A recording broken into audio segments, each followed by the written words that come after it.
Owain Yeoman and Tim Kang aren't real cops, but they're TV police!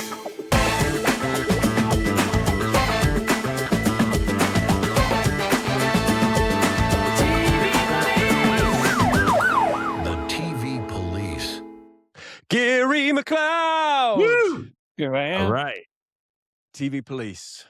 Season 1, Gary. episode 20. We're almost there, Tim. We're almost there. Yeah, we are. And, we are. you know, I Yeah. kind of feel like we're on the home stretch. And what an ultimate guest to bring us along that home stretch. Our guest today, Gary McLeod. Yeah. I mean, to usher us in. We were talking actually, Gary, about how we were beginning to feel on a much smaller scale, a bit like the production crew of The Mentalist, because trying to tell stories over 23, 24 episodes, that is a long haul, isn't it? Yes, It is a long, and so Yes, now it we're is. discovering in real time. I told Chris Long after season 1 that I was never going to do 22 or 23 episodes of television again. So we have to start alternating DPs Right. because goodness. it just sucked the life out of me. So I said, okay, I did it once. I'm never doing it again. So we just have to figure out another plan. Right. And that's when we It's an started enorm- alternating DPs.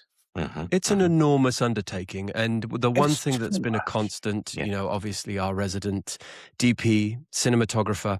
Let's start from the beginning here. Clear that up for us. Is there a difference between director of photography and cinematographer for the lay people? There is not. Director of photography is kind of the older expression, but cinematographer is kind of the contemporary. And no difference between film and TV. They're used synonymously in film and TV. No, you can be a used DOP and TV. synonymously. Yeah. Now, remind me, Gary, and remind the folks at home, were you with us from the very beginning, from the pilot episode? I did not shoot the pilot. Bill Rowe shot the pilot, That's right. Yeah. and then, thank God, decided he wanted to do something else. So Chris Long invited me to throw my name in the hat, and then did a lot to promote Push me that along. Yeah. with Bruno and with CBS. A lot of people have to say yes. I'm sure it's like getting cast. Oh, yeah. Yeah. It It's, takes you a know, lot of people to say yes, and only one person kind of going, say no. I'm not so sure about Yeah. him, yeah. is enough. Thank you. Because we've landed on that, talk us through what that process exactly looks like. So, you know, you were working, I assume, with Chris on Dirt. Is that right? You guys had already worked together on Dirt? We had done Dirt, and I was actually on deck to direct the next episode Okay. when the writers went out. And suddenly there was not going to be another episode, at least till the strike got resolved. Sure. So it was almost 6 months later, they came to an agreement. But by that point, we couldn't meet our delivery dates with the network. So they pulled the plug. So I went from being a director to not being a director. And Chris moved on to The Mentalist and was kind enough to invite me to join him. I submitted a tape of my previous work, and that's all good. But you need somebody, you know, when I went in to meet Bruno, Sure. it must have been 25 tapes on his desk. Right. Now, I don't know if that's a negotiating tactic. Sure. So that you automatically walk in. You're one of many. Yeah. You are one of many, so don't get too arrogant, son. But there was a stack of tapes, and I thought, and I'm sure some of these guys have, you know, reputations that are much bigger than mine. At that point, feature film guys were desperate enough to suddenly be willing to do television. Sure. So you're not only competing with other people from the episodic world, you're competing with guys who've done $100 million features. Wow.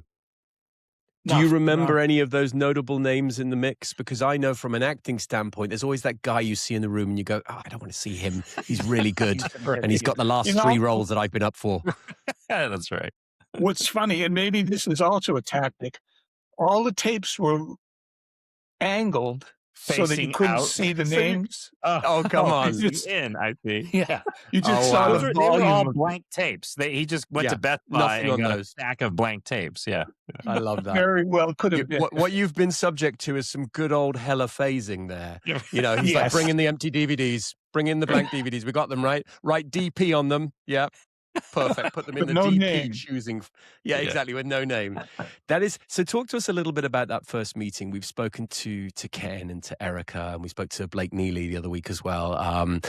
And they all identified a similar thing in that first meeting with Bruno. And that was that this was a meeting that went unlike any other, in that Bruno sort of brought a very different sensibility, came from the cable world, was not really sort of all that concerned with how network TV ran, and gave a lot of agency to each department, which I think was very gratefully received.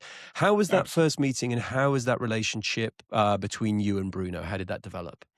You know, he didn't really have much to say, frankly. He was there, but Chris Long took the lead. And and there was the usual studio person whose name I can't even remember anymore.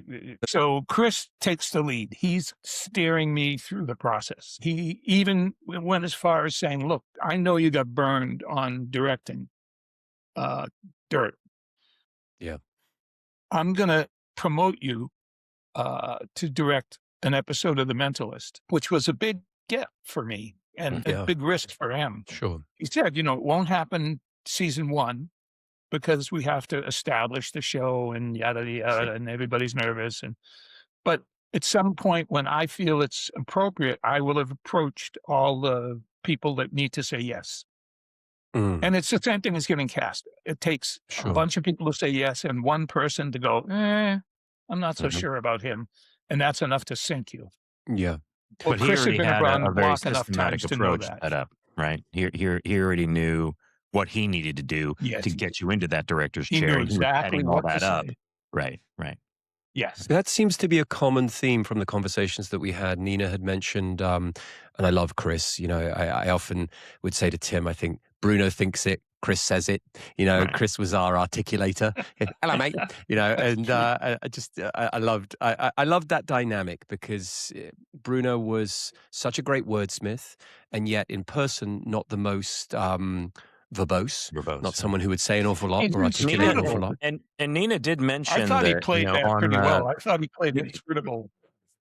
Oh yeah, you never really knew what was going on. It was always very close to the chest. But one thing that Chris did mention, Nina would actually mention that Bruno was more on the creative side and coming up with all that stuff, but the production side was very much Chris. So it doesn't surprise me that Bruno kind of stayed quiet during your intro, Gary.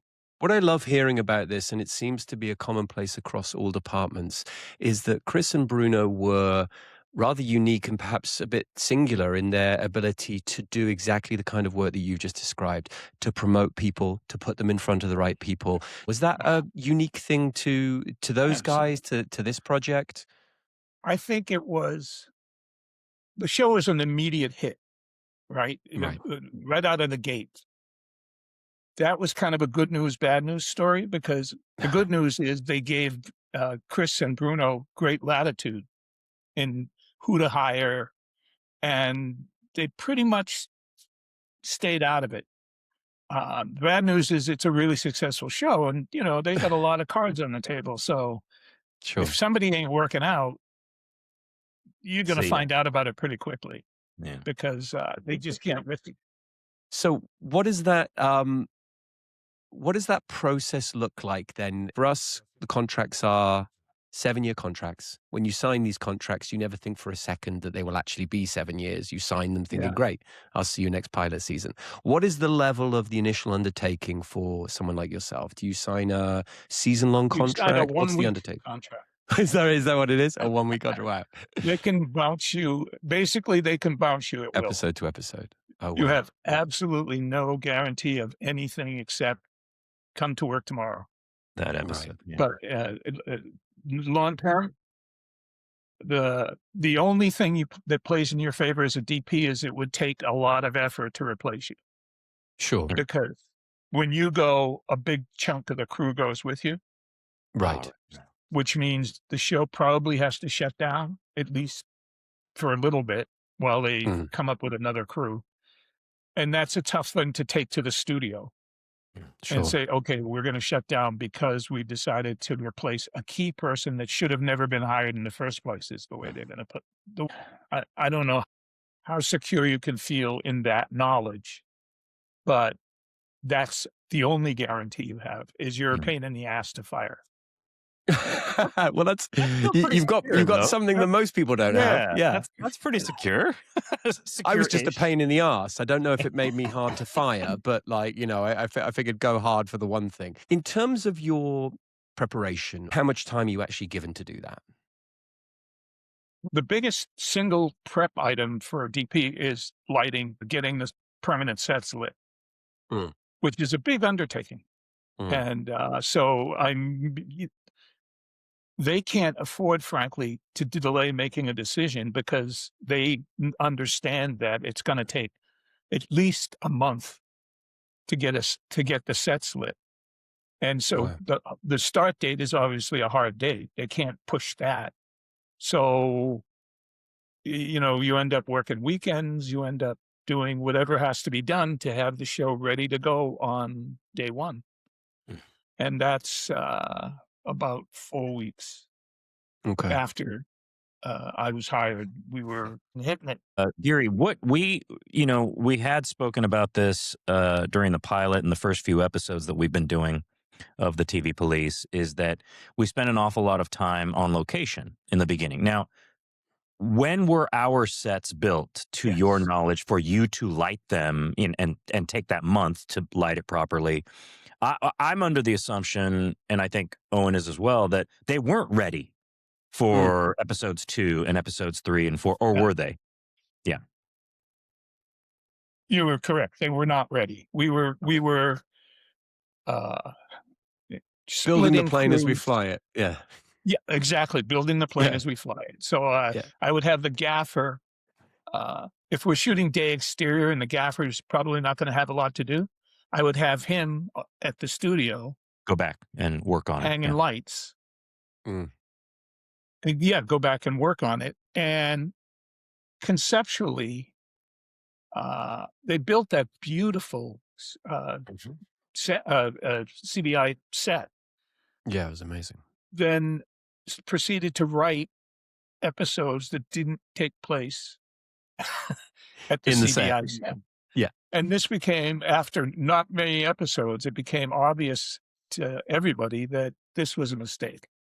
Right. Because we'd spent a ton of money building sets that were not getting utilized. Or, getting utilized 1 or 2 days an episode. Sure. The rest of the time, Mike had to build swing sets because you're supposed to be in Sacramento or Fresno or someplace else, which means you have to build additional sets or take existing sets and convert them to make it look like you're in a different city. Wow. So I remember that, actually. Other bullpens. This is not a great idea. And another police station. Right. And why was that? Why, it was they were ready? The show. Was it the sets were built, but the writers wrote stories that didn't happen on the sets? Was that the issue? Exactly. Okay. So I would imagine that those storylines were probably conceived long before then as well. So you've got that kind of incongruence between, we built this, and be like, well, we wrote these 2 months ago, so these don't feature that. And it's interesting, isn't it? I mean, we'd actually noticed when we were watching the first few episodes of the show how there was a lot of kind of misplaced furniture. We were like, it feels like a ballroom where someone's having a wedding and they've gone, we're not quite ready. Just keep the chairs there. And so there was a lot of artful shooting in those first few episodes where we're like, check out this set. We want you to see this set. It might not be quite ready, but just wait till you see it. Yeah. And then, boy, did we get our money's worth over the years to come. Yes. I really Michael want to... worked his ass off.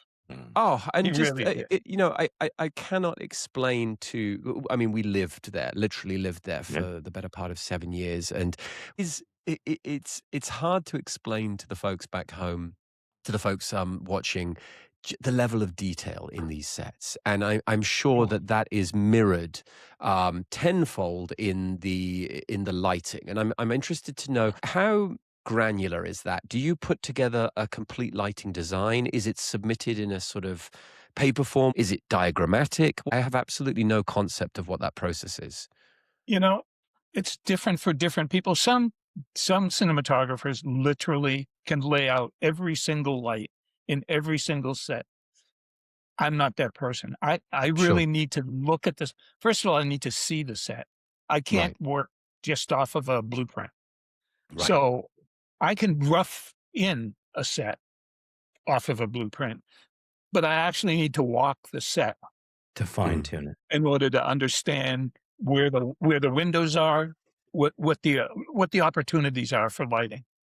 Sure. And that means, and also, I had a close collaborative relationship with Michael, and we would talk about, okay, if you can give me a window here, every time we're in this part of the set, I can be bringing big lights through the window. I can hang lights that'll come through that window and light Simon's couch, because we know a lot of stuff's going to play on Simon's couch. Sure. So there's that kind of preparation. And then in order for it not to become stale, you have to have a room for improvisation of the moment, where you look at a scene and say, okay, yeah, the easy way to light this would be to come with a big, broad source. And no matter where they go and no matter what they do, they're going to have light on their face. Sure. And that might work for some scenes, but for other scenes, you really need to light it intimately. And you need to do it on the day. You just don't have the... Otherwise, it looks like a sitcom, frankly. Sure. Sure. It all looks the same every day. Oh, right. Yeah, and that what the tone of the show was. Was that something discussed with you? Was there a visual tone that Bruno wanted to convey? Was that something that you felt early on, and you were like, okay, I want the show to look like this. This is the visual scape for The Mentalist.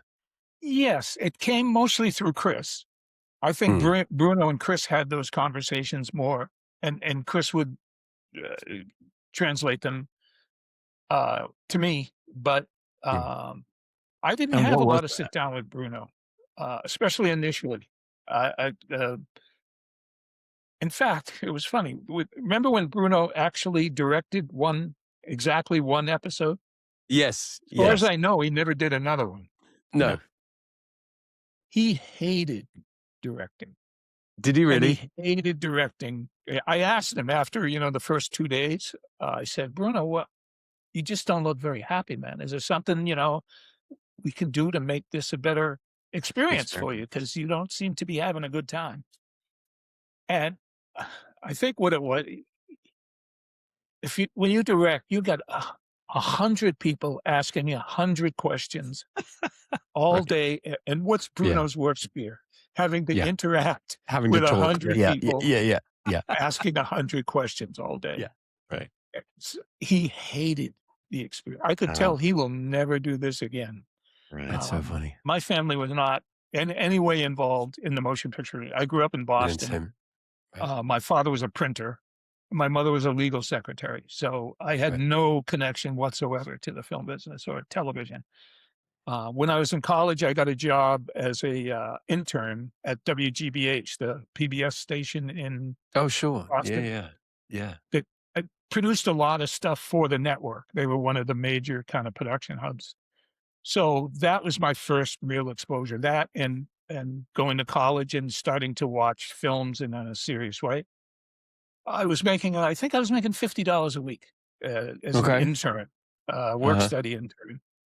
When I finally was about to graduate, I went to the producers of the program I was working on and said, how about a real job where I can pay my rent and eat something other than canned That'd be food? nice. Yeah. And unfortunately, this was when Nixon had just been elected to his second term. Nixon despised PBS. Sound familiar? How funny. Yeah. How do you History get repeats even? itself. he did the same thing. He cut the budget as much as he possibly could. Oh, wow. So at the same time, I'm trying to get my first job. They're telling me there's not gonna be a job. We got no money. Yeah, no money. We're laying off people who've been here 10 years. Yeah. So there is no job. Forget about it. Yeah. Which is kind of what got me to move to California because I had nothing to lose. I wasn't married. I didn't have kids. I didn't have a mortgage. I didn't have anything. I had a 65 Volkswagen Beetle. Right. That was my $50 a week. Yeah. Right. Love it. And $50 a week. So I took my 50 and I left. I came to California and with no connections, with no hookups. I didn't have any idea what I was doing. Honestly, I just did it in a way that you can do things when you're young. Sure. That you would never do 10 years later. You would say, okay, that was a really bad idea. Yeah. But when you're 20, 25 maybe, you're willing to roll the dice on yourself at least. Where did you start? What's the first call? What's the first play? I started just trying to hustle as a still photographer. Okay. A commercial still photographer, for which, frankly, I was grossly underqualified, but right. It was the only thing I knew I could do. So I started trying to do that. The group was what made the show work as far as I was concerned. What the five of you interacting is what made the show. And you two were, you were delightful, frankly. You were like enthusiastic and fresh. And I thought good show, better that than five jaded cynics. I've done this before, just another TV show. Who cares? Right. I've worked with those guys. Seen it, made it, done it. Yeah. I'll take the fresh anytime over 100%. cynical. Also, we were just so excited, and I think that hopefully, whatever stage of your career you're in, when you're on something that finally finds an audience, if you can't find a pulse or a beat of excitement about that, there's something wrong with you. What are you doing? Why bother? So, Gary, what was your word? What was your one word recap? Ensemble. Because I thought, that opening scene at Lisbon's birthday. So everybody's there. Everybody's kind of jabbing at each other and jiving with each other. And to me, that was so the best of the show was those kinds of relationships. Because let's face it, you kill somebody every week and then you figure out who killed them. And then you go on to the next episode and somebody gets killed. And that part is not new. And that's the formula. Yeah, I'm gonna piggyback that's the formula, on. But what works is the relationships.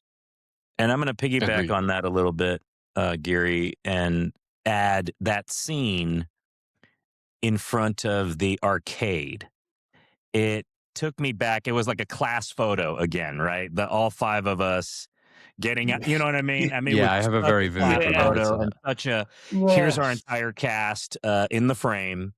And it took me back to the pilot where we had how many of those do we have in the pilot, Owen? We had like 5, 6 different scenes that had cast photo written all over it, So we joked as we were going through the early episodes. Sure. There was an inordinate amount of group shots of us that were hilarious. It was like, and here's your 5 regular cast members, just to remind you of who they are. But it's so funny. Tim and I have so many vivid remembrances of just standing there, and there were like shots of us who would just be like, and here's that other guy, and here's number 4 on the call sheet, just in case you forgot what he looked like.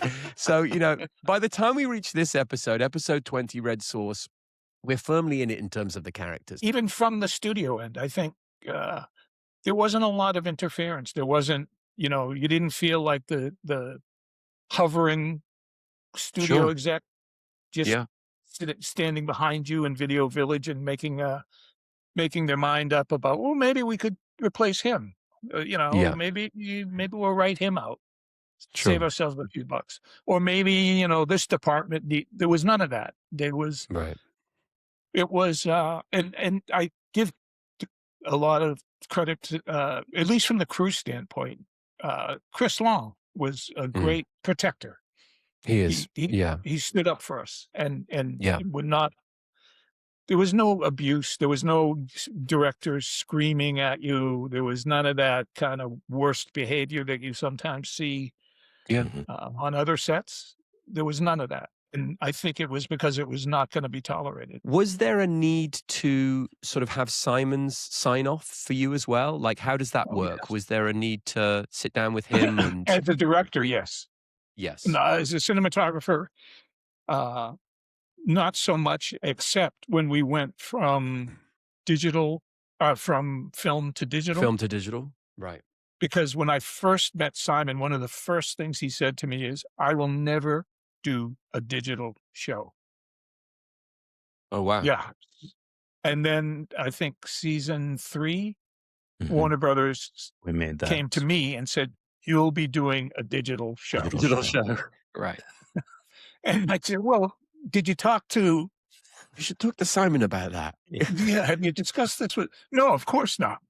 Of course not. They just brought it to me, and I'm supposed to tell Simon, oh, we're going digital.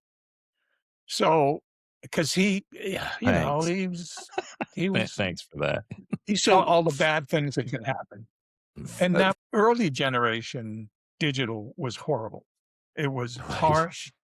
It was the most unforgiving, cruel, every line, every wrinkle, every jowl, everything that all the worst features were emphasized on digital. It only made your bad features worse. And he knew that. And he was not, you know, he wasn't 22. You know, he was a grown man with who'd like to surf with no sunblock. So sure. We had to, you know, we had to be very aware of that. We started shooting tests constantly during the day. I would have Tom Camarda take B camera and just go over and shoot every combination of filtration, lighting. I'm looking for a formula that'll work on skin tone. Right. So we shot tons of tests, and then we would look at the tests together and say, okay, this worked. This really didn't work. Let's never do this. Let's always do this. And we found, you know, a reasonable approach to shooting digital. That was one thing. The other thing was during the hiatus, Simon went to Paris to shoot a Chanel. It was commercial. One of those that's right. That's right. It was a commercials. aftershave commercial. That's right. I remember that. Where you shoot for like 2 hours in the morning when the light's beautiful, and then you go back to the hotel and have a nice lunch, and then you come back out in the late afternoon and shoot for 2 hours. And you do that as many days as you need to do to get the commercial done. But you never shoot under bad lighting.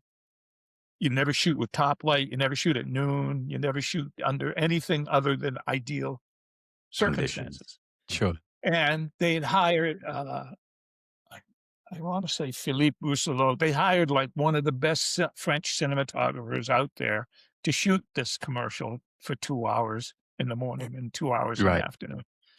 So the commercial was beautiful, and it was digital. So Simon takes a look at this commercial and goes, well, this ain't so bad. You know, look, you know, he looked great because they'd taken all the time in the world. Sure. And I'm thinking, okay, we won't be shooting like that.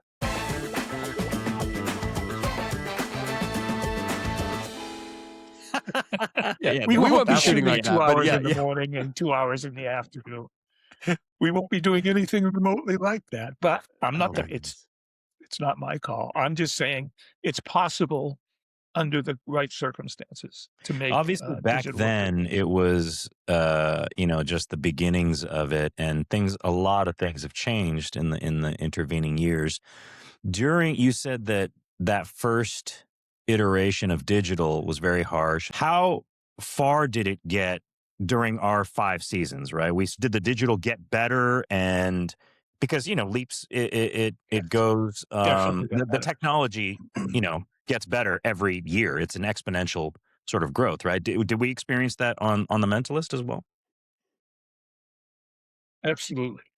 one of the big problems with digital for rental houses was you could rent, when it was film, you could use a 20-year-old film camera and it looked great. And you could use, in fact, now they still use some of these old lenses that aren't as sharp as the new lenses for that very reason. Nobody wants too sharp. Well, the problem with digital was it changed so quickly that rental houses would invest in the latest, and 2 years later, they couldn't rent it because it was considered outdated. That was true for production. It was also true for post-production. There were a lot of things you could do in post. By the time we got to like season 4, season 3, 4, 5, there was improvements in post-production that made it possible to do cosmetic repair. If there was a problem, you could go in and fix things that you couldn't fix initially. Right. So between the better shooting technology and better post technology, things got better. Right. Every season, things got better. And was there we learned a lot. You know, every season I learned, okay, don't ever bring the light from this angle on this actor.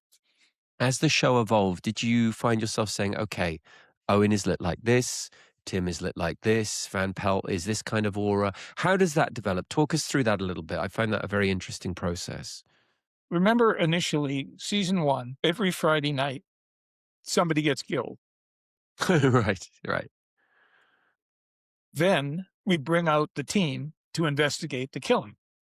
Sure. So you guys sometimes were coming out at like midnight, 11 o'clock, very late, and then you're going to be there all night. So we're basically chasing the moon, trying to get it all done before the sun comes out. Well, you do that week after week after week. It starts to wear on the cast. It wears on the crew. It just becomes, it's not a workable system. Not every week. So here's where the genius comes in. You kill somebody Friday night, and then who discovers the body? The milkman, the paper boy, the sparklets man, whoever's up early, the dog walker, who's ever up early in the morning, finds the body, and then we bring out the team. So instead of everybody having to work all night, every Friday night, well into Saturday, suddenly things got a little more humane for everybody involved.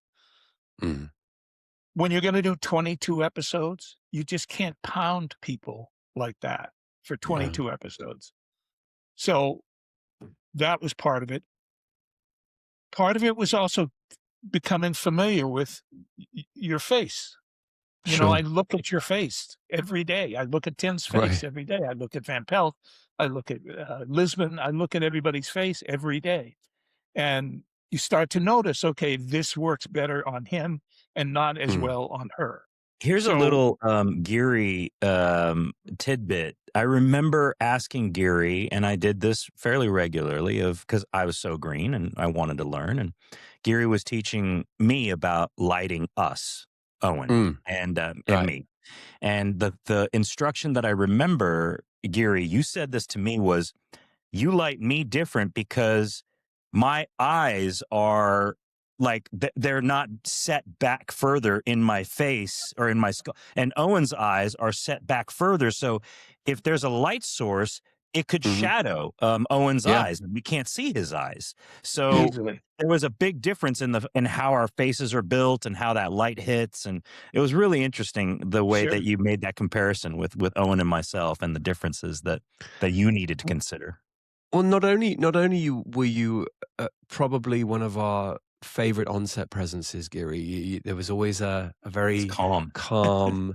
I always loved seeing you, and I think when you are on a show and with all of the anxiety and the nerves and the schedule that goes with it, to have someone in such a senior position who is the voice of calm. I remember very specifically. I have a Geary remembrance that always sticks with me.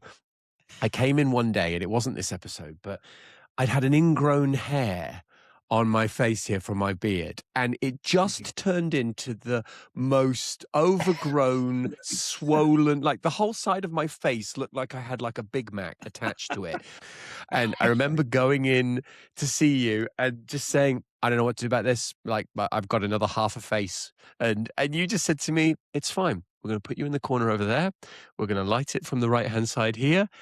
We won't even know. We'll When never I see it. went back, you had no concept that I was half Elephant Man and then half normal. And that to me is the most perfect example of you were working miracles, my friend. Like, you know, Yes. tired actors, late nights, Saturdays. The fact that we can, at digital medium, you know, which is less forgiving. Thank you, first of all, for always being there and, you know, making us look like that. But also thank you for your sense of calm, because I think TV sets, in the rush to do things, can often have a frenetic or an angry or an impatient energy. And I think we've all been on those sets. Yeah. And what I loved about The Mentalist and what I really appreciated, and this is due to the higher echelons, people like yourself, Chris, Bruno, there was a tremendous prevailing sense of calm on the show. Did you feel the same way? I think it's hard to sort of articulate that to people who weren't on the show. That's just frankly who I am. I'm a calm person by nature. So Right. it wasn't a big leap for me to stay calm, even under a pressured situation. And when things got really, then I would take a lap. I would literally go off Right. stage and Uh-huh. literally do a lap around the stage, just walking and talking to myself. And this is when I smoked. I would smoke maybe 2 or Right. 3 Marlboros on Yep. that lap. I was probably there And with then I you. would come Yeah. back in and I'd be calm again. I was okay. Yeah. That's so But funny. it's, to me, that's the job. You can't Right. be a hysterical DP. You just can't. No. No. Other people can lose it. Other people can go nuts. Other people can throw things or get angry or scream or yell. You just can't do that as a cinematographer. Your job is to bring calm and reason and be constantly searching for solutions when things don't go well. When things Right. don't, you know, Which they start do. suddenly it's raining and the caterer's not ready to feed lunch yet, and Mhm. we're in there's no light, and you just got to figure it out without freaking out. And Yeah. I'm good at that. It must also be a very political job too, because you have the need, assumedly, to have to make sure that you are giving lip service to the director who's coming in, but also fighting for the through line and the integrity of the show that you know. Did that ever become problematic? Was that ever difficult, or was there always a seamless sort of working relationship? It was a continuum. Some directors recognize that you know the show better than they do because you've been on the Mhm. show for years, Right. and that you're there. I'm there to support you. I'm not here to Mhm. try to compete with you. I'm not here to try to prove to you that I'm a better director than you are. I'm just here to support you in whatever way I can. And if Right. you'll accept that, then we'll have a great episode. We'll have a much If you better come time. in Yeah. trying to be Otto Preminger, you're on the wrong show because Yeah, you're not sure. going to get to pound your fist. You're not going to get to yell at people. Sure. And if you're smart, you're going to listen because I know the show. Right. And part of being a cinematographer is knowing how to direct, is knowing how to gently steer directors away from bad ideas Right. Right. and towards good ideas. Do you have much of a recall of this specific episode, Giri? Anything that I sticks watched out it in a your couple mind? of times. And you know, it's Yeah. funny. There's moments that I remember like they happened yesterday. There's other moments Yeah. it's like, I don't have any recollection of that. Same. Same. It's Yeah. amazing Isn't that wild? how that works. And it's not like it was the big dramatic moments. I remember it. Or there was just moments that are Moments. This is my one word remembrance, albeit it's two. Chatty corpse. Now, the one thing that did stick out in my mind, I don't know if you folks remember this, but the guy who was the mobster who had been put into witness protection and then Yeah, Eddie found, unfortunately, Eddie, dead with a bullet to the head. He was the most talkative corpse we have ever had in the whole run of the event. And for some reason, to this day, I still remember it. And it was one of those moments where Simon was like, listen, mate, you're supposed to be dead. You want to just call it a day? Because he was one of those guys who was just super excited. So between takes, he was like, I don't suppose I could bother you for a photo. My wife loves the show. And I'm like, yeah, but you're on the show now, dude. So let's do the show. And then we can do a photo after the show. But it was constant, right up to action. Just, you're dead. Stop it. Yeah. But for some reason, that and the lollipop were the two big takeaways for me. When you were eating a lollipop when I was eating the lollipop, I remember that vividly. That warehouse, that was not originally an arcade, right? The arcade that we turned that into something. We dressed it, didn't we? Because I remember seeing it in a set photo, and all of the, I guess, the tubular slide that had been put on top, that was all CGI'd in after the fact, right? When we stand there and we look, there was no slide at that building. I don't remember what that building was, but I do remember just a long, long day, me and Simon having to work with a lot of kids. And I think even in the episode, it said something like, Rigsby says something like, I hate talking to teenagers. It's like talking to mud. And that's kind of how I also felt in real life, because it's like, we're going to be over a long day here. Like, I've got a whole bunch of scenes with the kids, So I think that lollipop ended up being pulled on board just sort of as something to do. But I have this vivid recollection of of that being a very, very long day and Adam steering us through it. And I have to also say, my hair had calmed down a bit, didn't you think, Tim? My hair was a little bit less gelled, because I had. Definitely. I don't know what I was thinking at the time, but looking back on it, for Rigsby's look, for sure. And I do have to add, I loved also, there was a scene we cut to later where there's like this drool on Rigsby's chin from the lollipop that he's been in. It's like, it reminded me of that scene where Rigsby's eating the hot dog and there's mustard on his face. Yeah. Whoa. And Joe goes, how do you not feel that on your face? And there, it's just glistening right here after an hour of licking that lollipop. Perfect. That was no acting required. NAR. That was just me with a great big lollipop stick on my face. The one thing I wanted to talk to you about, Giri, was the technical side of cinematography too. One thing that I still, after 20 plus years in the industry, don't have a great handle on is different lens sizes. You've got your wide, you've got your sort of closer shot, and then you've got your singles. So how does that translate to lenses? And in a show like The Mentalist, are you using the same lenses over and over again? Is it just sort of 3 or 4 primes that you use? How does that work exactly? There's focal lengths that just work. You want to be here in television all the time. Right. And you know that a 75 at 7.5 feet will give you this. Mm. So it's at a certain point in the shooting day, you're going to go to a single, and that it's going to be a 75 at 7.5 feet, and that's going to give you this. And that's what so it becomes situational. You know lenses well enough to know that if you want to see a lot of background, then you want to go to a wider lens. And if you want to go to what's flattering for the face, you want to go to a tighter lens where the background is thrown out of focus. The features are kind of, it's just a more attractive look. So it's really very much situational. You get used to it by repetition, doing it over and over and over again. Episode to episode, director to director, are there visual shorthands that you develop? You're like, okay, Chris Long is this guy. He's going to want XYZ. Adam, the director of this episode, he's a guy who likes to see a lot more landscape, a lot more sort of background. Do you know that going in? Do you get a sense of that? How much time do you get with the director ahead of the episode? Season 1, none. Because you're shooting one of the reasons I was able to talk them into alternating DPs was so that I could prep with the upcoming director. Because season 1, there was no prep with the director. I didn't sometimes I didn't see the director till day 1. So there was no opportunity to have those kind of conversations, talk about the script, talk about how they wanted to approach the script, because you're just running as fast as you can every day, all day.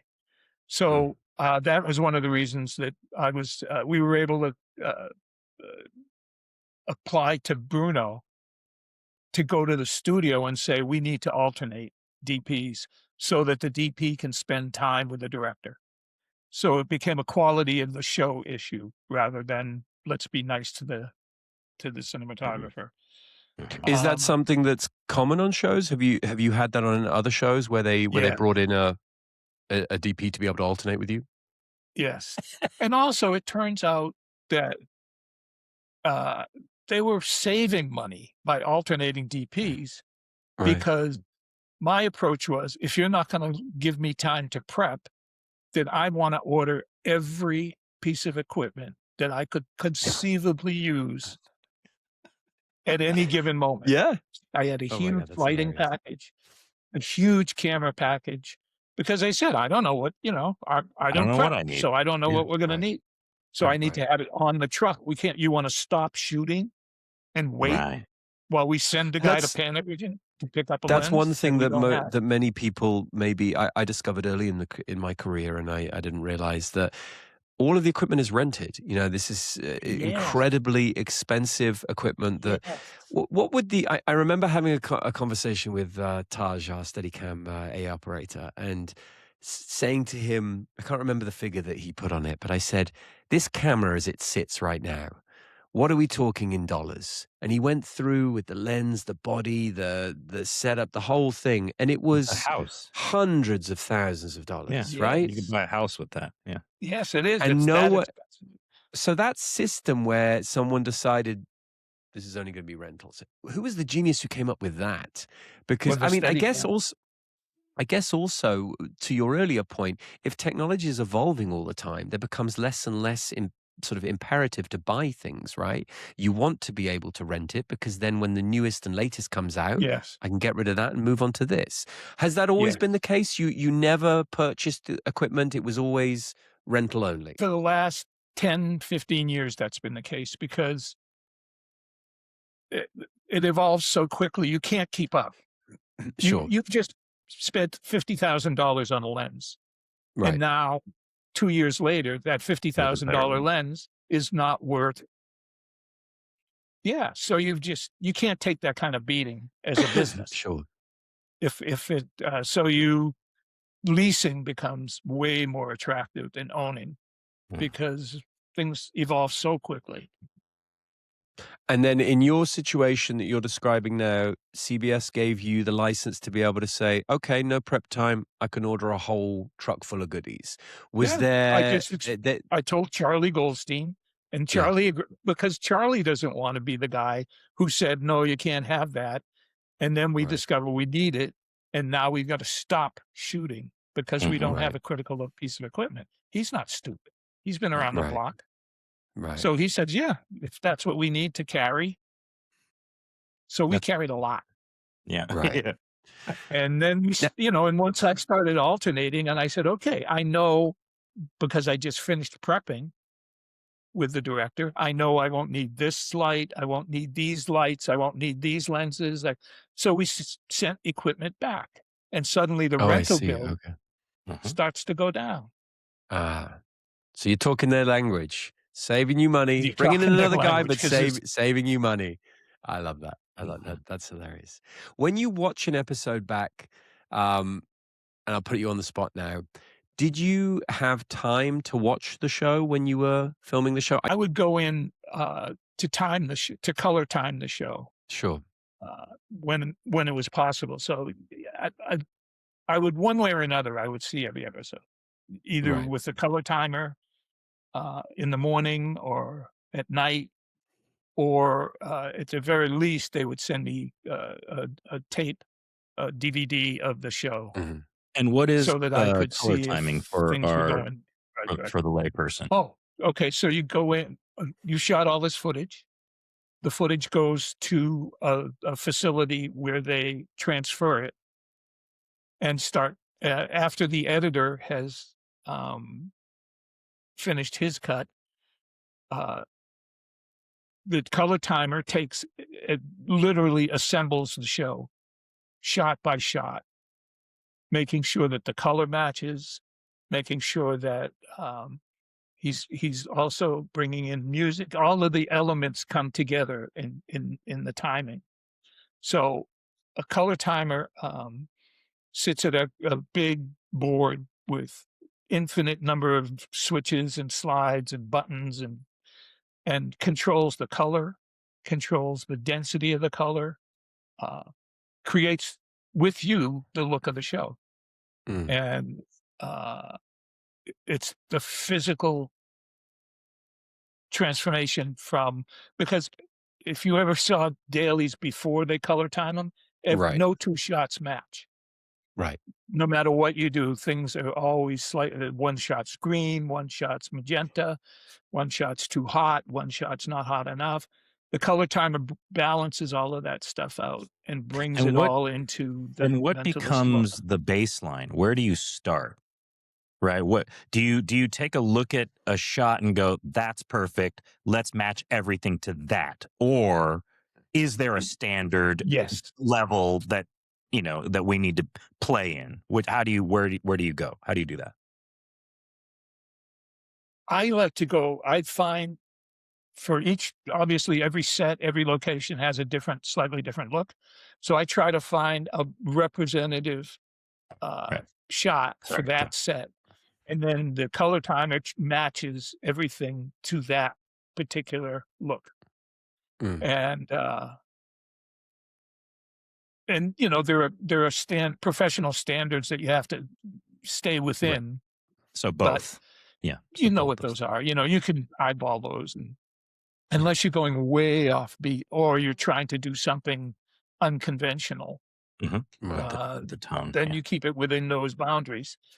And that shot to shot, you find. And after a while, the color timer knows what you like. He knows these are the skin tones we're going for. This is the CBI. This is what CBI should look like. This is what CBI should not look like. He's a smart guy. So, how long to get those sort of brand guidelines? Is that a season? Is it half a season? No, he's working every day. Yeah, hopefully within a few episodes, he's figured it out. There'll be variation. Is that a process that happens with you and the director, or are you sort of in charge of that process, and then it will go for a? Okay. In feature films, the director's involved. On television, the director's moved on to another episode of another show. Sure. It's just the DP and the color timer coming up with the look for the show, for the episode. That sensibility, that visual, it must be such a collaborative work, right? Because you've got hair and makeup giving you one tone to play with, obviously the natural skin tone, all the rest of it. Then you've got costume overlaying their visual kind of idea of what it is. You're the last piece of the puzzle, because all of that then comes to you ready, doesn't it? And, just to set a bit of context for people at home, we would come in, we would rehearse, Geary and his whole crew would watch the rehearsal, and then we'd hand the set to you. And you would work miracles in about 25 minutes. And from, this to this day still blows my mind when I'm on a set. Come in, they'll look at a scene for 5 minutes and they'll be like, great, hand over the set to us, come back in half an hour. And then within half an hour, the whole thing's damn near perfect. It is amazing. And that's the first time you've looked at it, right? So first time. But describe to me Simon's on his couch. We know what that looks like. We know what that looks like. Simon on the couch is Simon on the couch. But out in the field, that must be a moving target, right? When you're out and about on location, you have no idea what this field is going to look like, or this, this scene where we're pulling the dead body out. Comes in. That's why prep. That's where what comes in? Prep. Right. So that you can go out with the director and say, okay, this is the location. Which direction are we looking? Which direction are we not looking? Because you can't change your mind. You can't say, I came and told you we would, because where's the sun? That's a big part of location is angle of the sun. So you can't come out here and say, we're going to look this way, and then suddenly go, oh, no, I changed my mind. I want to look this way. Right. First of all, the whole company is parked. All the trucks are behind. Yes. Yeah. We can't move them. Yeah. And we will not be moving 20, 40 footers because you changed your mind. So once you commit, you're in. We'll look this way. And do you have to do a lot of way. that as do you have to, I'm sure there are directors who, I'm thinking of someone like Dave Barrett, for example. Love Dave. But Dave was a very impetuous director who'd be like, I want to shoot this. You know, is that hard? Is that hard to work with as a It is. cinematographer? Sometimes someone you who's just like, have you know to what? slow them down. You just have to say, look, Right. well, first of all, this is how many shots we're going to get in a day, realistically. Right. So you've already described 50 shots. We're not going to get 50 shots in a day. Right. That's just not. That's never going to happen. Yeah, So now let's talk about the shots you absolutely need to make this scene make sense, and then anything we get after that is gravy. Right. So let's get the stuff we absolutely have to get. And then if we have time at the end of the day and you want to throw in some sexy stuff, we'll do that. But my job is to make sure we get the stuff that the editor has enough material to put the scene together. Yeah. Right. We can't take all day doing, crazy and panning. You can't do that. Also, the one thing that stuck out to me from this episode was creating the mise-en-scène climate-wise too. So there's a bit where Jane goes out to Palm Desert. It's clearly not Palm Desert. In fact, I think it's a golf course somewhere in LA. And the reason I know that is because Palm Desert, like Palm Springs, has a very specific color. Are all of those considerations playing when you're like, okay, this is now supposed to be high desert, the sun's going to be different to how it is in LA? You know, how much of that is playing when you are using one location as another? You're always praying to go to the real place, but you're not going to go to the real place in episodic television. So frankly, the biggest fight is, okay, so we're supposed to be in Minnesota and I'm looking at palm trees in every direction. If I look around, I see palm trees. Now, there's only so much you can ask of an audience, and palm trees in Minnesota is not going to play. So either we pick the wrong location and we need to go somewhere else, or we need to change the location in the script. Or we can spend a vast fortune in visual effects erasing every palm tree from the front, which we won't be doing. We won't be doing that. So part of it is just, let's be realistic. What can we do, and what? Don't take me to Van Nuys and then try to convince me that we're in Paris. It's interesting on the subject of technicals. Do you see the passing of time? I'm always kind of pleasantly surprised by how relevant it seems. It seems pretty timeless in a strange way, the show. But do you look at it and see lighting elements, technical elements that have definitely dated, where you're like, that was very 2008? Lighting styles change substantially over the course of time. What you can get away with in terms of photographing people specifically. I remember always having a problem with the fact that Amanda was so pretty. And you're a cop. And there's a point at which I just can't buy the fact that, because she was athletic, she could be tough, she had all the elements of a cop, but she was just so pretty. So I tried, and it frankly failed, to just bring her light, instead of lighting her straight on to accentuate how pretty she was. It's sneaking a light around and getting a little shadows and rough her up a little bit.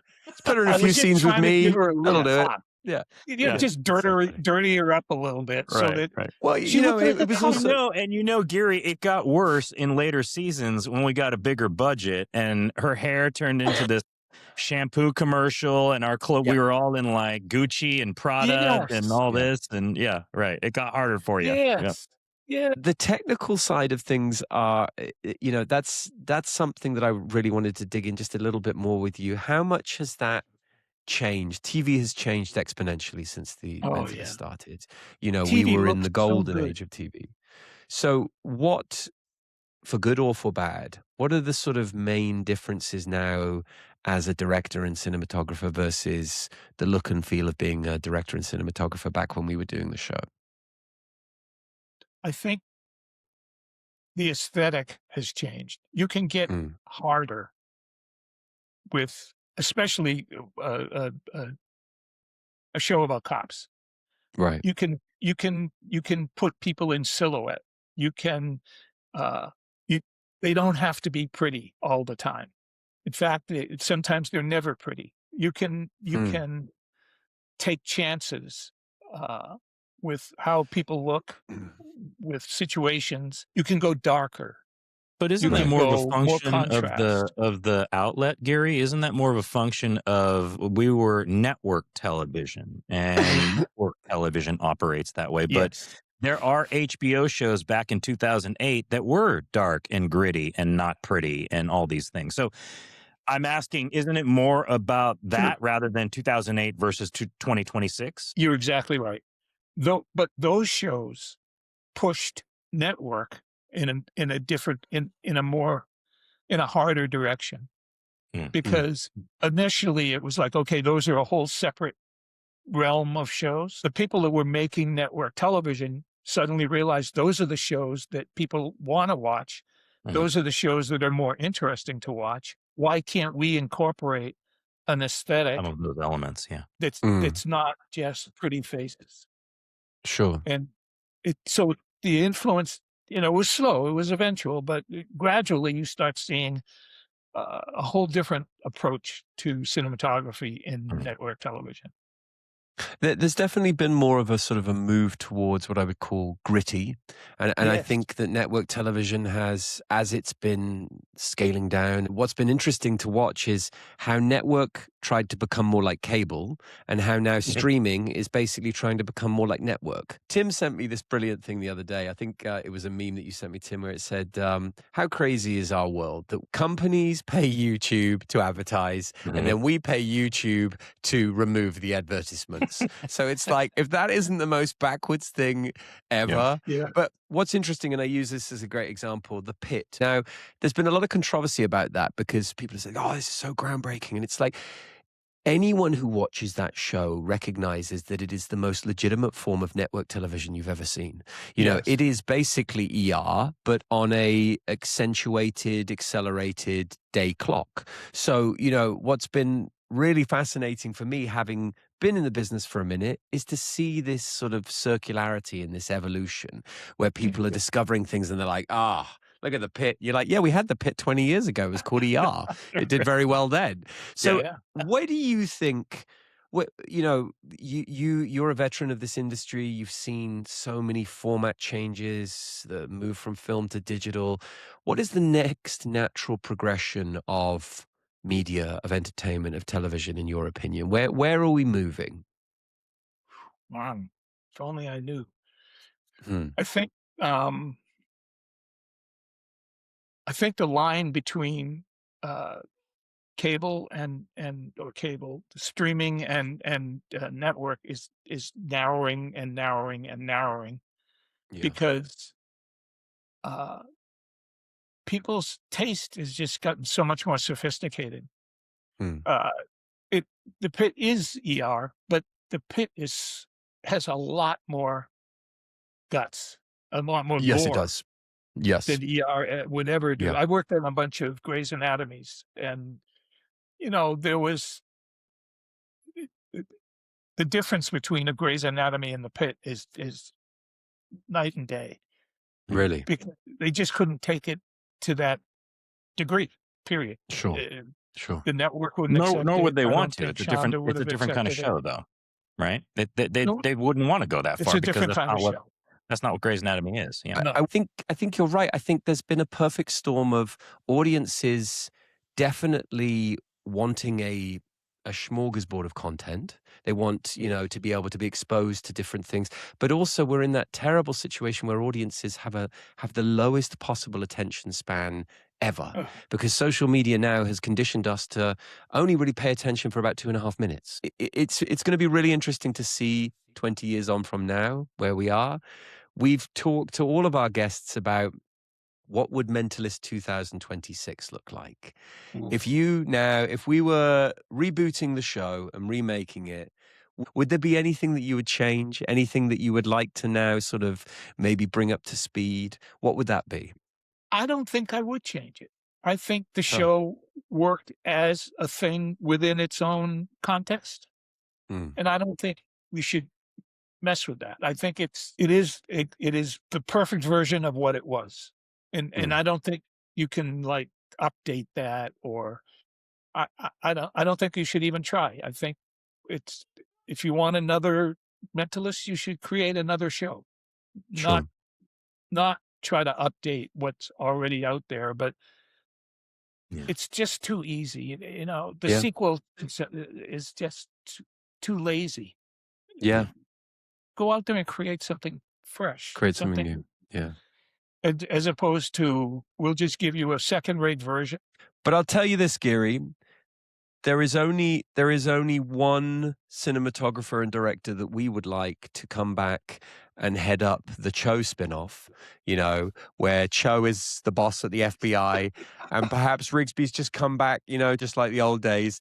And I think that we could get away with that, right? Yeah. And I'd have no problem in evolving that story. Eric, I got to tell you something. The last season, probably the last 2 seasons, Warner Brothers decided that they didn't want us to leave the lot. Oh, I remember that very well. They wanted stay on the lot. Whatever you have to do, whatever location you need, find it on the lot. Shoot it here. Yeah. So there you go. It's not surprising that you ended up spending so much time at the CBI at the end, towards the end of and they tried to change the location to Dallas or something, but you ain't going anywhere. Right. No, by that point, we were finally making full value of our sets. Thank you so much for being such an informative and wonderful, and just it genuinely, it makes my heart happy to be here with you. I had such a phenomenal time with you. You are unrivaled in what you do. You are a phenomenal, calm, wonderful on-set presence. We feel so blessed to have had you on The Mentalist. You have had a storied and extraordinary career, both pre and post. I feel very lucky to have worked with you. I hope we get the opportunity to do it again, because I would do it in a heartbeat. I know Tim feels the same. You guys are fantastic. This was just such a blast, and you know, we really, really enjoy being able to add another beloved face to our Mentalist alumni. And on that note, I just want to say thank you, Gary McLeod, for being a fabulous guest and being a fabulous cinematographer. Of course. And thank you for another fabulous episode, Mr. Tim Kang. Tune in next week when we will be back, the TV Police, and we will be watching episode 21, which I have no idea what episode 21 is. I haven't even done my homework. Do you know what it is? Yeah, Misread. Misread. Ken Woodruff, writer, Martha Mitchell, director. Fabulous. I'm very much looking forward to it. But in the meantime, you guys take care. We've been the TV Police.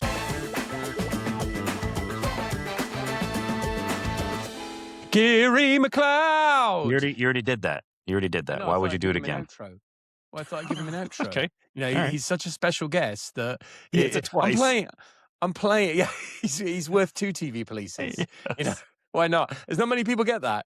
No. I don't think. I don't think Nina got a double TV Police. I don't think Cheryl got one. That was just especially reserved for Gary. So, but a big thank you to Gary. An absolutely phenomenal guest, and very interesting also for me to learn a little bit about the. I always feel like you were very technically minded when we shot The Mentalist. You, if not sort of knowing what you were talking about, you definitely had a burgeoning interest in the more technical side of things. Would that be fair to say? It's that, yeah. I was just more interested in finding out a little bit more about that. What, more interested than me? Well, you made that sound so snarky. You were like, I was just more interested. You, on the other hand, completely disinterested. Could care less, yeah. You couldn't care less. So we wanted to just take the opportunity. I know we'd spoken to a few fans who actually appreciated the opportunity to have a little bit more of in-depth analysis after the guest. And I think that going forward, that Tim and I actually really like that as a format. That being said, prepare for the next episode to look nothing like this. But in the meantime, I do think there's an opportunity for us to... TVP fashion, yeah. Yes, exactly. The greatest laid plans. What were your biggest takeaways from this episode? It was an interesting one. I feel like it played with a lot of a lot of heavy TV tropes, a lot of Mhm. stereotypes, but underneath it all, there was a kind of method to the madness that it's taken me maybe 3 or 4 rewatches of this episode to appreciate. But tell me about your sort of overall thoughts as I enjoy myself a little Hey, there TVP you cup go. A of little tea. plug there. Yeah, I kind of feel like we have reached, and by episode, what is this, 20?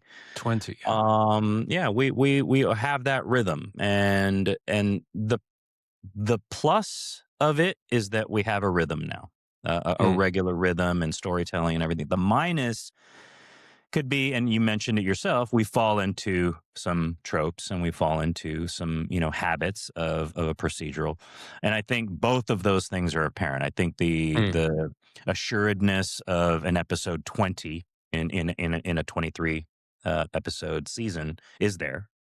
Mm. But then conversely, we fall back on sort of crutches and those kinds of things. And I think that kind of was apparent. But that said, I think all in all, at the end of it, it was still very entertaining and I still enjoyed watching it. And like you, I did have to watch it a few times to come away with, because again, sometimes it gets layer upon layer upon layer and you're just kind of like, wait a minute, where are we? Where are we? So much Yeah. like Neely's music just falls underneath and you got to listen, you got to watch the episode listening a bunch of times to Sure. take And then still not hear it and go we'll back and forget listen it and again. not even notice it. Yeah, no, that's Blake's genius. It's interesting. But, yeah. The main thing structurally that I found challenging about this episode was that there just seemed to be a bit too much stuffed in. It was almost Yeah. like, The and I layer, think we've the talked layer about, thing. Yeah.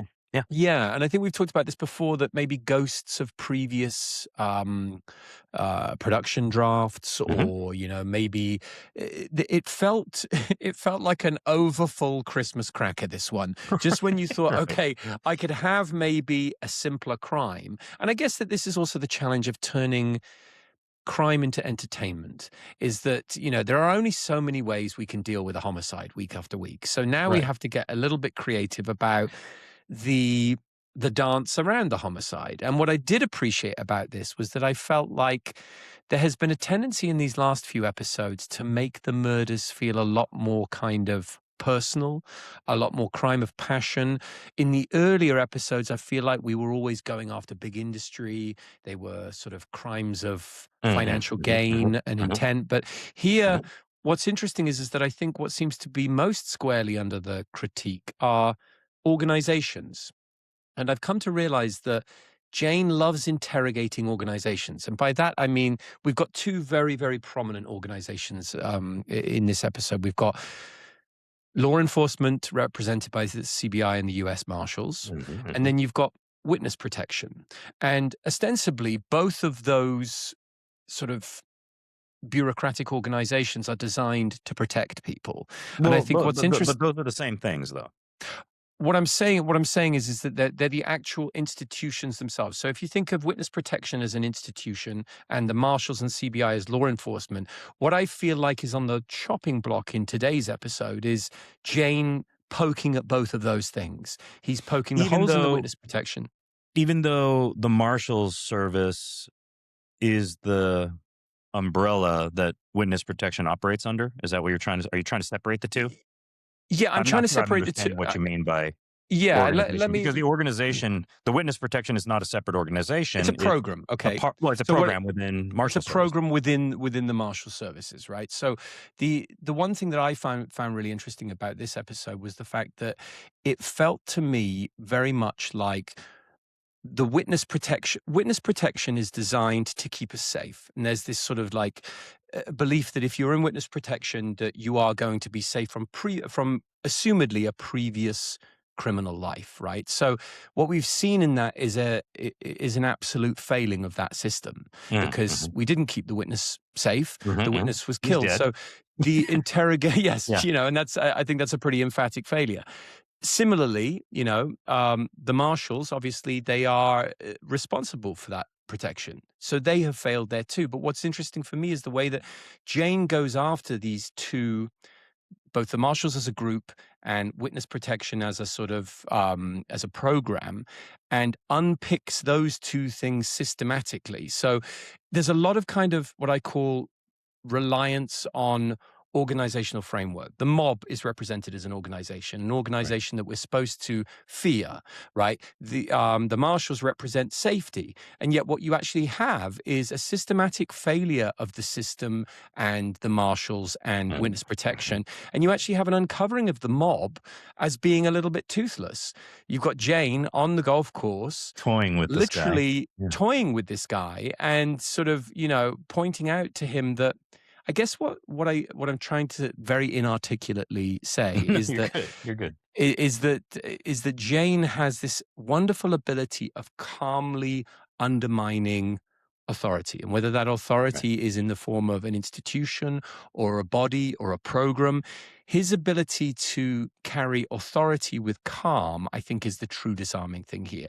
He manages to set up a trap that fundamentally is all premised on him calmly conveying messages to people that are all erroneous, whether it's setting up with Sonny Battaglia, whether it's the calmness with which he comes over and cooks dinner for the widow. And I think what's interesting is that the mafia are exposed as someone who obviously we're afraid of, but ultimately don't do anything. The real threat actually has come from within, from the wife. So what I find really, really interesting is that in this episode is that I don't think, and I'm trying to find a better way of saying it. I'm sorry this is such a circulatory path because in my mind it makes perfect. I get it. It makes I get what you're perfect sense. saying.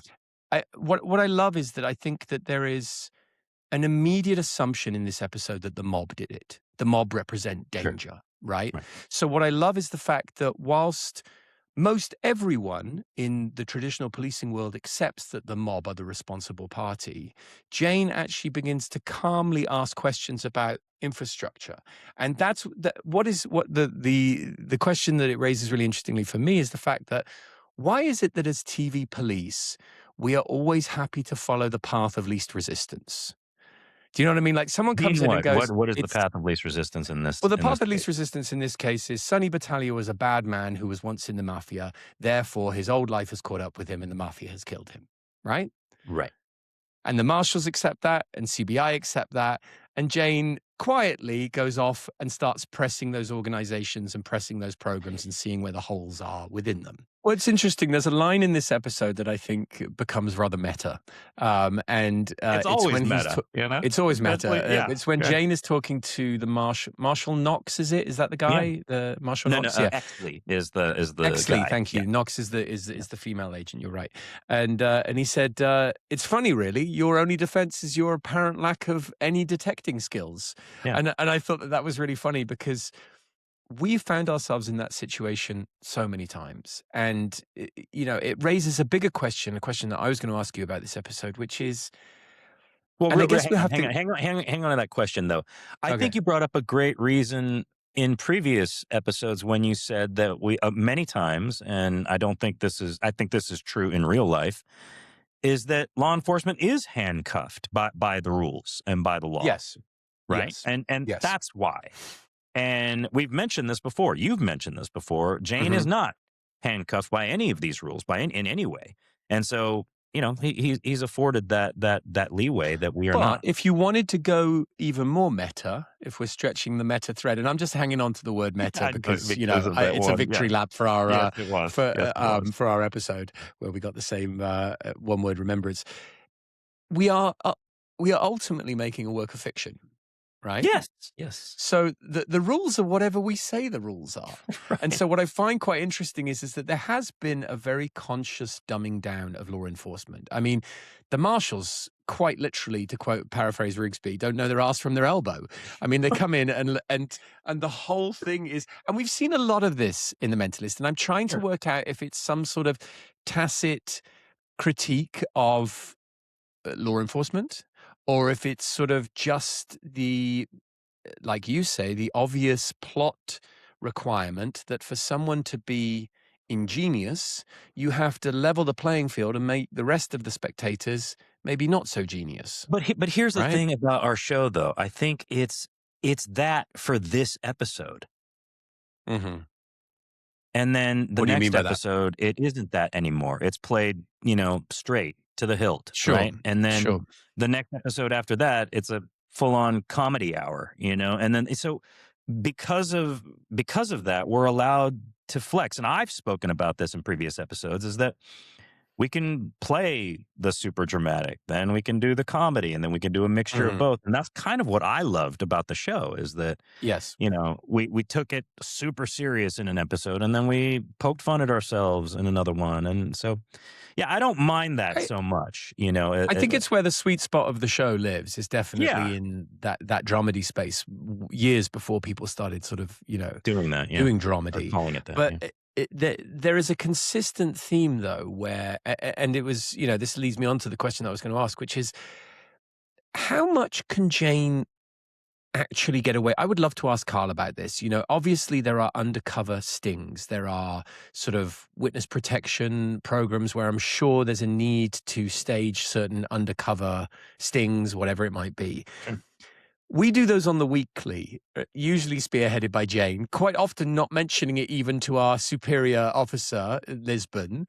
So I guess the question for me becomes, like, how tenable and feasible is, because first off, I think the idea of a consultant working with the FBI or the CBI, not unlikely, not impossible. Sure. The license and agency with which Jane is given, I find it tremendously hard to believe that could be, it's a stretch, because we saw it a lot in this episode, like when he's like, Palm Desert, it's in California, right? And then he goes off. And just think about this, right? He goes off and then plays golf with the head of basically the biggest organized crime family locally, apparently. Right. So that's, that can't happen in real life, right? Or can it? I don't know. Maybe. Who knows? I'm sure it wouldn't be a consultant doing it. I'm sure it would probably be a highly trained undercover operative. Police right? officer. Yes. So what we have always, and again, I think that this is what I have seen in this season, and it'll be interesting to sort of map it into the second season too, is Jane's agency is increased. We tolerate it with a smile, a nod, a look, or whatever it is. Well, the other thing too is we don't know how much time has transpired between episodes. Sure. I don't know that maybe it's 2 months. Like every week is 2 months or something, right? Right. So, but we as audience, see it every week. So, well, if it is 2 months between each episode, that kind of makes it even worse for us, because it's like now, after 152 episodes, you're saying that we're about 500-600 months into our relationship with Jane. I'll do the math on that. I don't know what that is in years. It's a long great. time. Yeah, we look great for being 100 years old. Yeah. But I just wonder at what point, and I can't remember off the top of my head, but there never seems to be an episode where we just turn around and go, no, we're not doing that. No. And then roll credits. Directed roll by... credits. And I think therein lies the problem. I think what we've done there is we've identified why is Jane being allowed to get away with so much? Because if he wasn't, we wouldn't have a TV show. Right. Good point. Got it. But I do think what is really interesting is that, we do have this constant commentary on the effectiveness or otherwise of law enforcement. And now it's not just CBI, it's the Marshals. And the Marshals have been really dropping the ball in this episode. Oh, yeah. I mean, I can't. Left and right. It's they have no idea what they're doing. I actually really liked the guy. I thought he was great. He reminded me a little bit. He's great. Fred Lane. He's been one of my favorites. I've seen him. I've followed him for a little while now, and he's awesome. Oh, I didn't realize that you were the resident Fred. I'm a bit of a fan. Yeah. He did X-Files, and he's done a few other things that I've liked quite a bit. He had an assurance about him, and I think that there is certain guest stars that you have where you're like, we're gonna be just fine. Yeah, we're good. Yeah. I found it harder to get to know Marshall Knox, but I felt like that was because she was given criminally small amount of screen time. Totally underused. It was completely, and I was also trying in my second and third rewatches of this episode to see if there was any glint of recognition when in her eyes when they were talking about his death, because we're supposed to believe that they were having an affair, right? I saw that, or I looked for that too, and you would that goes into my my one word recap here. Oh yeah, Let me remind just us of do that. that real quick. So mine was, and I never showed it to you guys. Sorry, Oscar. My one word recap was Oscar because the character of Gina Russo, upon second and third viewings and everything, gave an Oscar winning. The Oscar goes to the character Gina Russo because Okay. at the end, when she was getting arrested and we found out that it was her, I was like, hang on a second, what just happened in the beginning? And she staged that whole thing, that whole intro. And she does this weepy crying thing when she's walking down the stairs. And in the beginning, when she holds the shotgun on Lisbon, Cho, and Van Pelt. Van Pelt, yeah. And she's tearing up, and the marshals come in, and you guys are the worst. You're supposed to keep him safe, and all this kind of stuff. And I was like, wait, and I didn't catch that in the end because, again, I lost it in all the layers. And so I went back and watched it. I was like, wow. And the Oscar goes to Gina Russo. Fantastic. You know, like, and it was the same thing with Marshall Knox as well. So, yeah, that was it. That was it. And I think to your point, you know, because was Gina was the character name or the actress's name? No, that's what I'm saying. The Oscar goes to the character, Gina Russo. Right? Sure. That's what I'm talking about. Like, I see. She deserves an Oscar for fooling Lisbon, Van Pelt, and Cho. Sure. Yeah. And that was for me, the whole, look, they backed themselves into a bit of a logic corner, I think, here with the writing. That's what it is. Was, you know, was it Eddie Russo or Diedrichson or whatever his Eddie real Russo name was his real name. Eddie Russo. He was obviously a shameless womanizer. So they needed to further enforce that and maybe have that be the thing that gets him killed. And that's a wonderful kind of like foil to the obvious, it's the mob, you know, but it just felt like one plot point too many. So when we got to, I think I mentioned this earlier. And the plot point I loved was Rigsby coming in your tracksuit and sunglasses. I love that. Zipping that up, toothpick, ready to do some damage. Yeah, I mean, like nothing says mafia like a tracksuit, like and sunglasses, like a Fila tracksuit and some sunglasses. Exactly. Love yeah. it. So Love it was but in spite of that, I felt like, you know, I felt bad for the actress playing Marshall Knox because that is a huge amount of ground to cover with no screen time. So let's just talk through those beats. You know, you find out that the person you're having an affair with is dead, then you have to keep up that whole pretense to be able to deflect from the fact that that's probably going to be your career as well, right?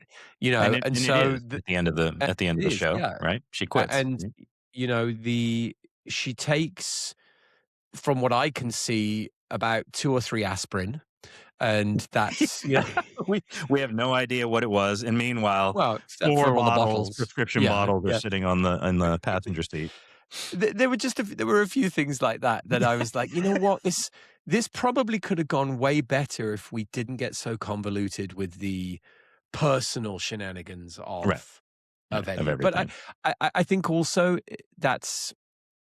there's a very difficult premise with the witness protection premise. And this is something that we've already looked at in previous episodes. I believe that Ken Woodruff's last episode was about witness protection, right?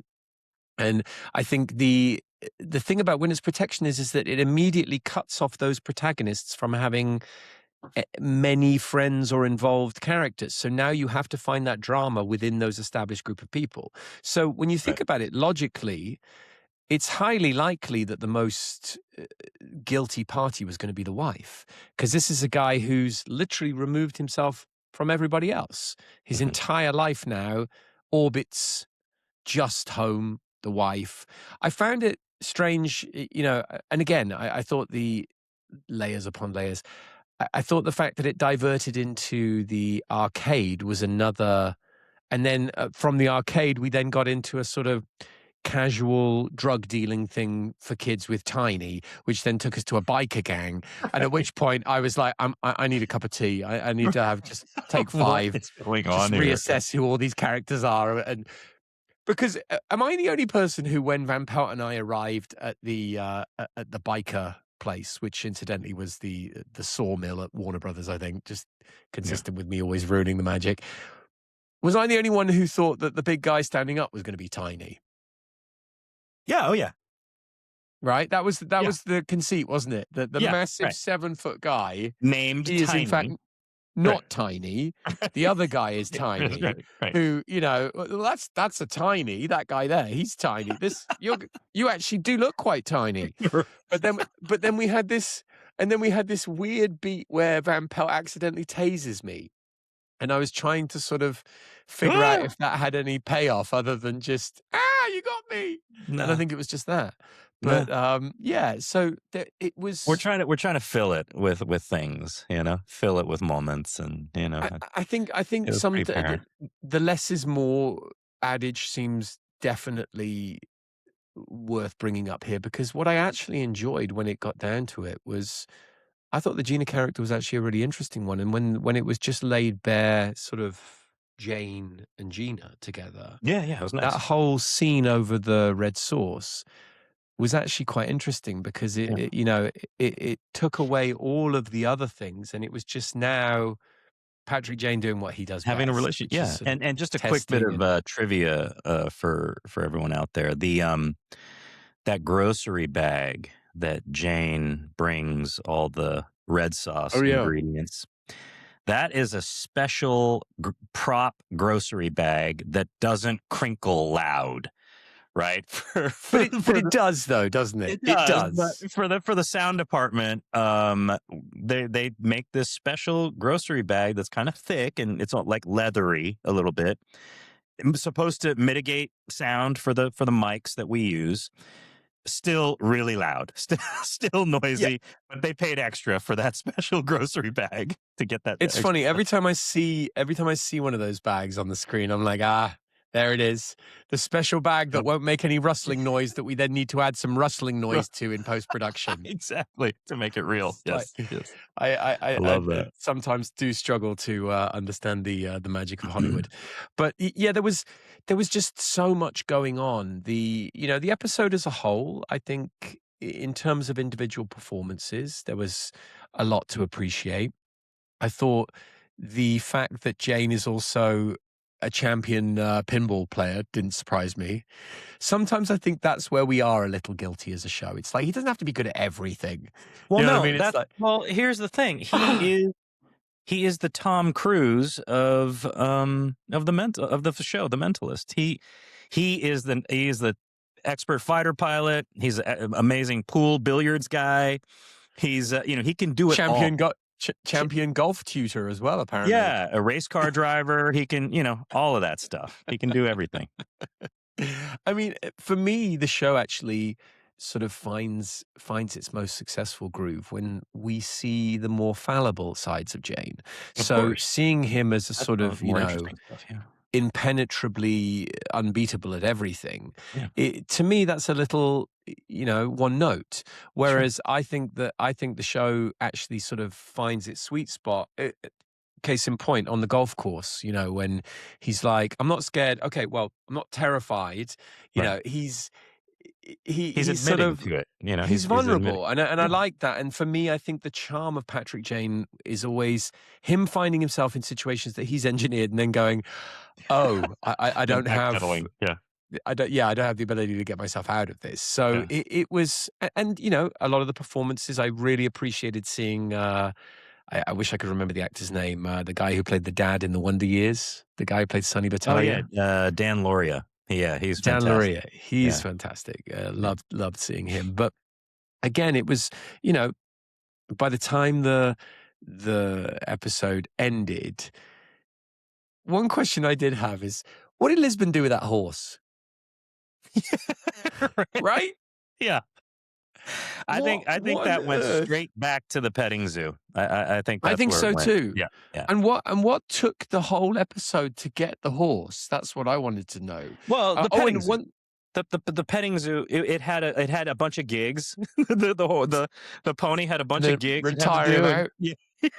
So it was basically go off to the glue factory or Lisbon's office, because I don't think that's going to last very long. Execution there. Yeah.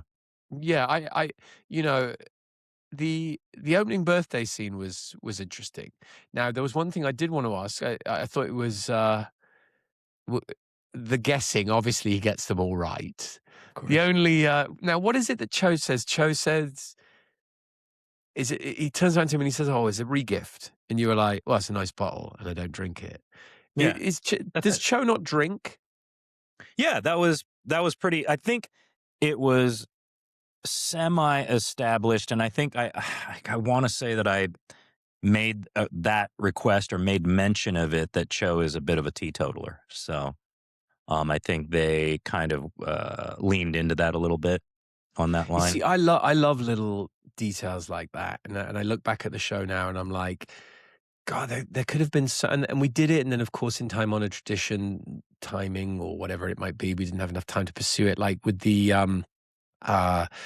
pill addiction that Cho briefly got into, and I just think those were, to Erica's point of a few episodes ago, those are the things I would love to see dug into in a today version of The Mentalist. This episode for me, and I haven't done this in the past, but I would say that, you know, I'm going to give this, I'm going to grade this one, right? And this is a 6 out of 10 for me, because it had solid redeeming performances. It had a nice intentional through line, but it just got a bit busy. This episode just got a little bit bogged down in its own distraction, because fundamentally, some wonderful performances, and a formula that at the end of the day I always appreciate. The murder itself was very simple. It was a wife who was just fed up with her husband, who just, you know, couldn't stop being unfaithful. But boy, did we make a lot of detours around all it. this stuff. Yeah. and our job as an audience is to sift through all that stuff, and for better or for worse. Exactly. You know? Exactly. There is, I think, one step between perfect execution and then a little bit of a misstep. And I think that what was great about this episode is that it set up a premise with the witness protection thing of, again, appearance versus reality. What's real, what's not real, what's fake, different identities, all those things. So the premise is alluring. And I think the only failing for me was that it felt a little bit over-engineered. Yeah, I agree. Yeah. On the sort of domesticated note, I also just wanted to give a quick update on my knitting. Interesting. Yes, I was gonna ask about that. Yes, where are you? Yeah. Well, the update is that there's no update. Is that right? Yeah. Okay. So basically, what I have is the materials, and very little else. Okay. So now I kind of feel like this is episode, what is this, 20? Yeah. And I knew we were heading in that direction, so I actually did a little bit myself. Would you like to see? You did a bit of knitting? Yeah. Because I knew that it wasn't going to happen. I knew it. Okay. First of all, back in episode 7 or whatever it was, where you challenged yourself to do it, I knew it wasn't going to happen. Now we're on 20. I love this. You want to see it? Well, just hold a second, because I don't know whether to be amused or offended by the fact that if we go back and check the tape, right, I seem to remember saying, and it seemed a long time ago now, come February, I'm going to be in a world of pain. And here we are. You did February 5th. concede that, yes. I did call it, and here we are with my knitting needles and wool still sort of sat very much as when they were purchased. But I love the fact that you went away and picked up the slack. Could we have a little preview? Hang on a second. Let me, I'll be right back. All right. Okay, cool.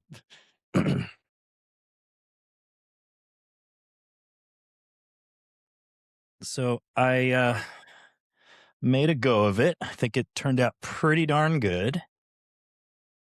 Can I just ask, before you reveal this, now you live suspiciously close to Crystal Watanabe, correct? Yeah. There hasn't been any anyone helping you with the knitting? Anything that what? Come on! There's no way you made that. What? You made that? How dare you? You're offended by me now? And now you're calling me out? No, listen. Holy it's cow. Amazing. It's wait a second. So talk us now, through. The black, it's really tough because when you use the black, it's like you're knitting at night, like in the dark. It's ridiculous. Sure. I mean, and can you just talk us through how long has it taken you to make this This took seminal forever. masterpiece? I'm literally speechless. I am absolutely floored by your ingenuity and your talent, All which, right. Did you do that? Don't be floored or any of that. This was Crystal's idea to play it. Yeah. You called it. looking You at that called it going, immediately.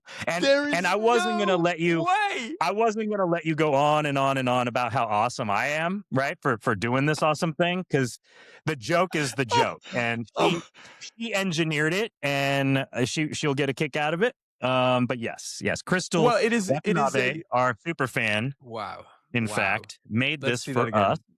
Yeah. That is insane. And what is it? So that's wool, right? It's like a stretch You know wool. what? I don't know. It's like an athletic type yarn. So it's Wow. not. It doesn't pill up very much. So it's almost like a towel. It's pretty great. So, it's a credit to you and how much I believe in you and how much, I know you to be a jack of all trades and have many talents, Sure. that Yeah. I completely bought the fact that you did that, albeit slightly suspicious. I was like, Yeah. wow, Absolutely. Well, Tim has been. well, I said this you image of you mentioned at night with a little candle on. I don't know why you're doing it by candlelight, but why not? candlelight. Right? Just knit one, stitch one, pass it together, carry the loop. And the other thing too is Crystal gave me this this long paragraph of knitting terms and Bullshit. statistics. Knitting bullshit. Yeah. And I was looking at that going, I can't memorize all this stuff. I'll just tell Owen I did man. it, Yeah. Yeah. So, That would have because the minute you came in and you went, well, I started off with a layered crochet stitch, and then what I decided to do was to underlie it with a drop stitch, and I'd be like, whoa, hang on a minute, Mr. Knitting Kang. Yeah. Well, that is amazing, and I don't know how long it took. We got a good chuckle out of that. My goodness me, that was just. I'm very relieved to hear that because it's embarrassing enough that here I am in February. I think if you'll allow it, I'll reset the deadline to the start of season 2. Is that permissible? Great. Absolutely. Great. Okay. So on that note, you heard it here first. Owen will be coming up with it won't be anything as good as what Tim just showed, but it will be something. And it will be hopefully in progress by the beginning of season 2 of the TV Police. Perfect. So I'll have to come up with a new excuse when we get around there. In the meantime, this has been Red Sauce. As always, Tim, a pleasure. And make sure that you tune in next week for episode 21, Misread. By Ken Woodruff and directed by Martha Mitchell. Looking forward to seeing you then. Until then, we are the TV Police. See you soon.